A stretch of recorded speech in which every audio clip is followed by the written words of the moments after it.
So this video will be a little bit different than the previous because in this video I want to tell you how I started to learn English. I was about 22 years old when I first started to learn English, and it was very difficult at the beginning. The reason why I wanted to learn this language was before that I learned German. I am from Hungary, I am native Hungarian, and English language actually my second foreign language that I learned because, no, the third, because the first was Russian. It was mandatory in the junior section of the primary school. It was funny because no one wanted to learn the Russian. We were forced to learn Russian. It was mandatory, as I mentioned. And I did not have a really friendly teacher. Actually, my teachers back then weren't really friendly. Teaching was not about having a good time, or learning was not about having a good time. So I see my children. I have a 16-year-old boy and a 19-year-old daughter, and they don't really have fun at school at all, even today. So I don't know the school system. I don't know what is the situation in the country where you are listening to me. But here in Hungary, the school is absolutely not a fun place to be. And when I was a kid, it wasn't either. And actually, there are a lot of, how can I say nicely, corporal punishment during classes who misbehaved, and I suffered a lot. But it's not really the point. So the point is that at the primary school, we did not really learn English. We learned in the I think we started at the fourth grade when I was about 10 years old, the Russian language, and I did not really fall in love with it. And by the time I finished the primary school and I went to the secondary school, I started to learn German. And I had a great German teacher. She was an old Hungarian lady. She was not native German speaker, but she was very super kind, and I liked her lessons. Actually, it was not at school. It was a private lesson because my father realized when I was 14 that I need some extra tutorial help, and I went to a private teacher, and I really enjoyed the time with her, and actually I did not feel like being at a lesson.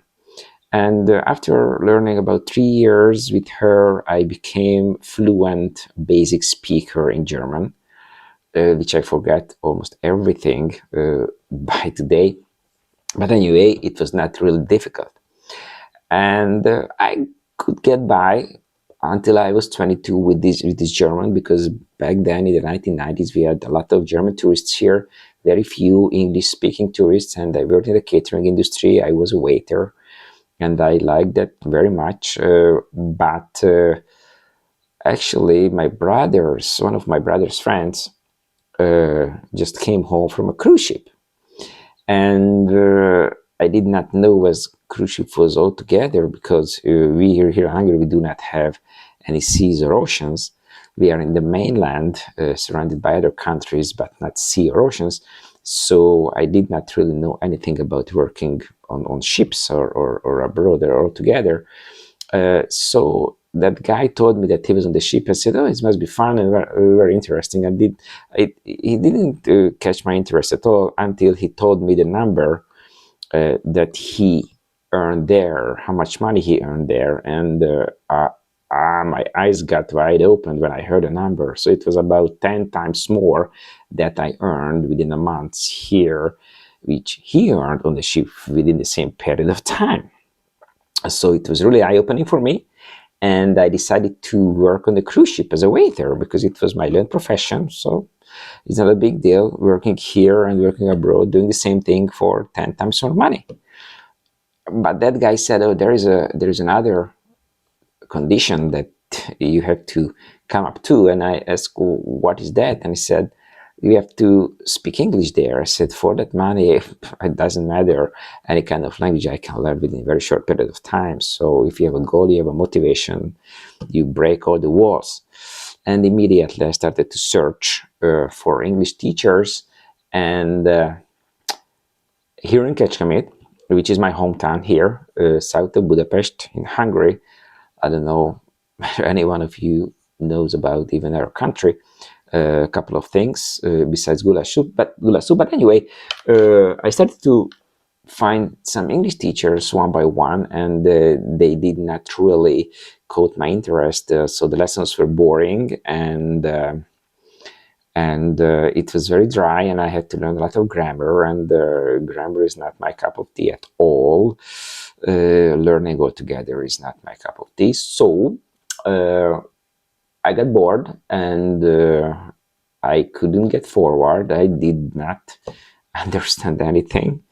And after learning and trying for a year, I think I gave it up. I gave it up after learning a year, and I decided to stay home and just compromise with the situation that I had.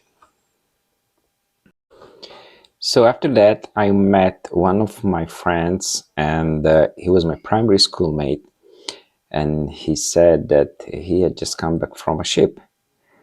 And I asked him, "Wow, you had just come back from a ship, so you must be a great English speaker."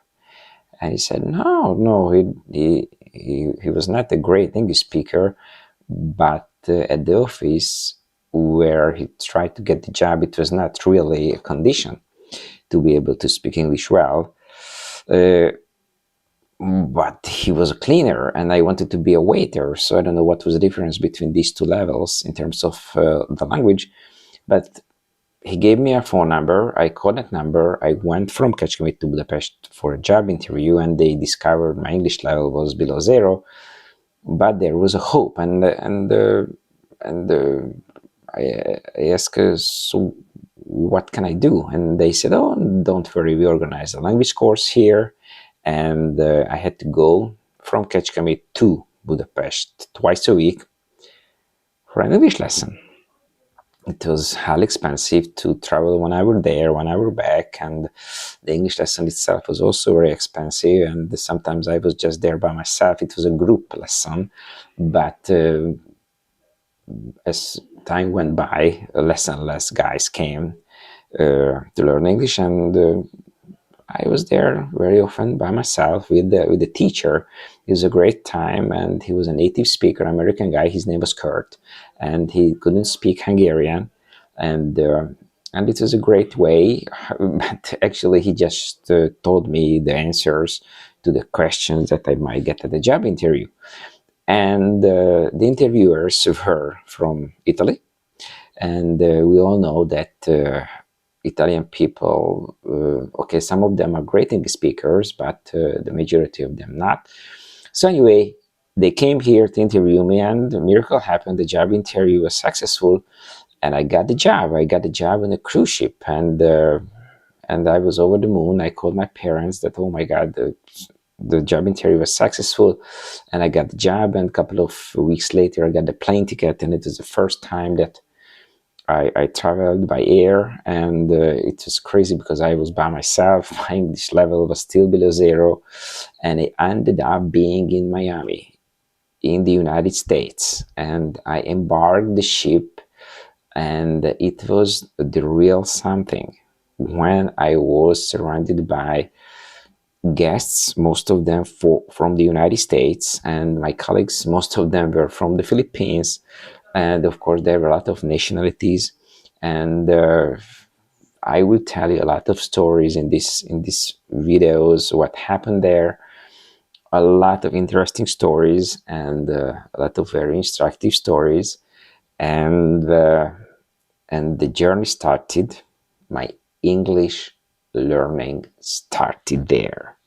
Every day I suffered a lot because I pretended to understand everything, but of course a lot of people recognized that I did not. And I just listened, and I learned by listening.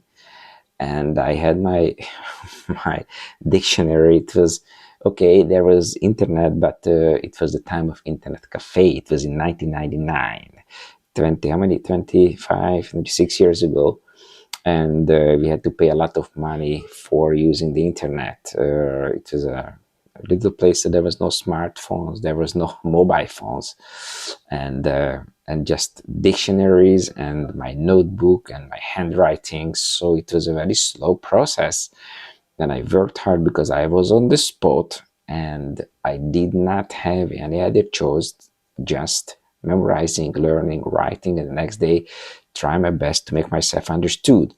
And the journey started. In the next video, I will tell you one by one, day by, okay, not day by day, but step by step, how I developed my English there, and how I ended up being being somebody who passes on his acquired knowledge later on. So I hope you like this video. If you like this video, just subscribe, and I will continue. This is my New Year's resolution, to tell my story and give a hope to all people who try to learn English. As not an English speaker, of course, that's why they learn English.